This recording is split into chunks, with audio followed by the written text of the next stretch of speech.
time in the military. I served from 1985 to 2011 in a unit called the 321st Material Management Center, which later on became the 321st Sustainment Brigade. I served, as far as my responsibilities, I've served in different positions. Tank Automotive Maintenance Management was my branch. As an officer, I was a young lieutenant. I also served as mobilization officer. I served in logistics, and I served support operations. The most challenging aspect of serving in the war zone, Desert Shield, Desert Storm, Iraqi Freedom 1 and 2, Enduring Freedom. Most challenging aspect was being away from the family.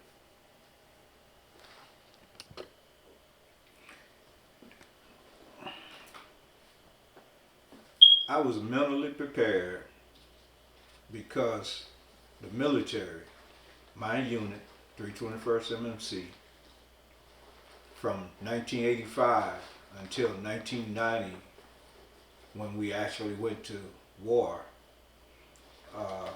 we trained. So a lot of it was muscle, memory, and I guess you could say mental memory.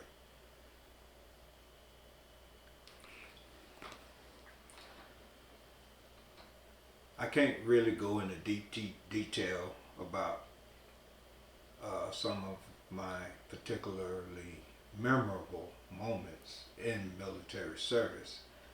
All I can say is that we went over to do a job because leaving your buddies, your comrades, is difficult. It's like a family. And coming back into the civilian world, you have to adjust back. You go from 100 to 25, basically.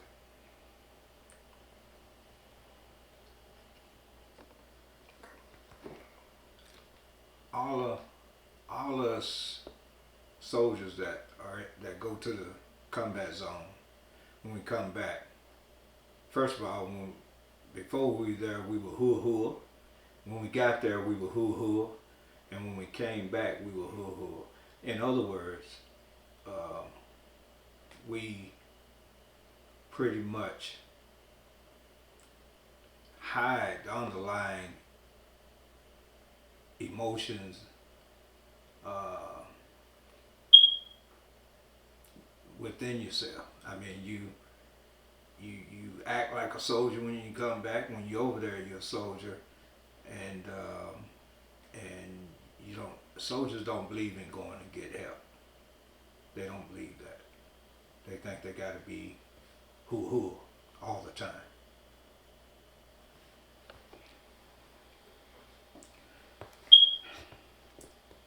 I got lots of challenges.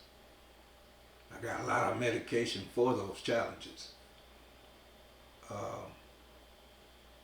I can't go into all of them, but we'll maybe give you two.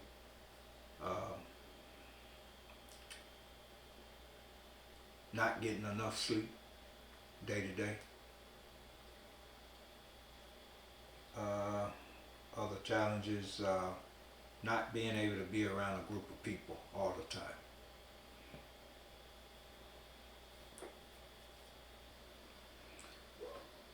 I really don't I don't go out and deal with friends no more.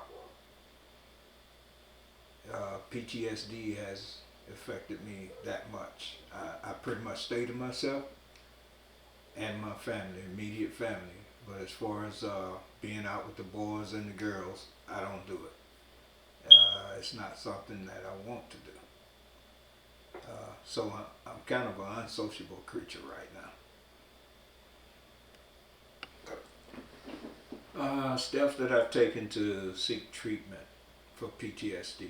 I've actually uh, talked to about 3 psychiatrists basically. Uh, I've been into group sessions with the VA and and medication.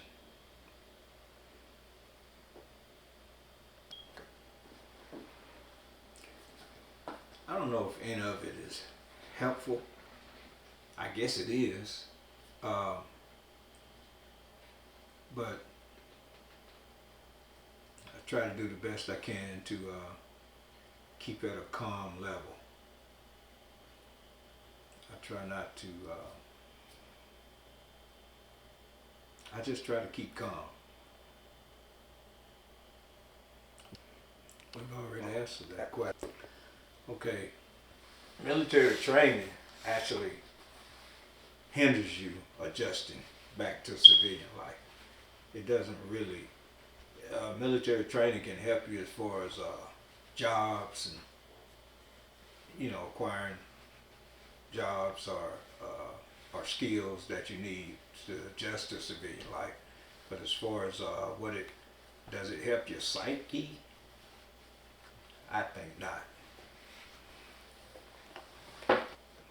Okay, there were some support systems, and the Yellow Ribbon program was one where they sent me and my family down to Florida on a plane ride to just relax and to have fun, and they kind of helped us while we were there. We went through some classes, but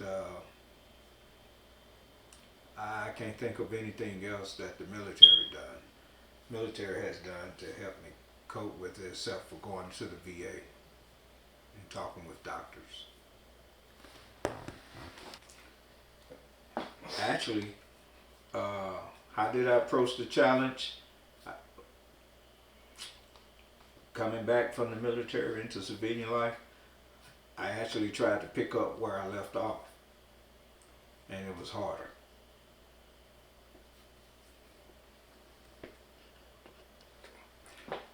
Okay, fellow veterans transitioning to civilian life, advice that I would give you is to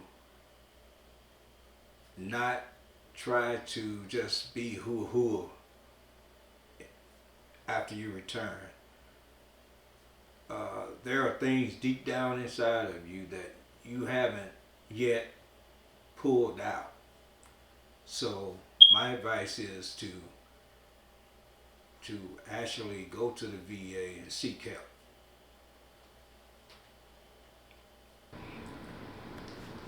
Overcoming mental and emotional obstacles that came with my military experience. You just have to. Now, for me, I just had to seek help with the VA and private doctors, and one way you overcome is family. One way you overcome, that's probably the best way to overcome, is with family. When you got a support system with the family. Okay, so those are the 2 ways. Okay, the role my family played in supporting me in the transition is, first of all, they welcomed me home. My neighbors welcomed me home. They had a big party for me. And they just kind of let me be me. Okay, have I been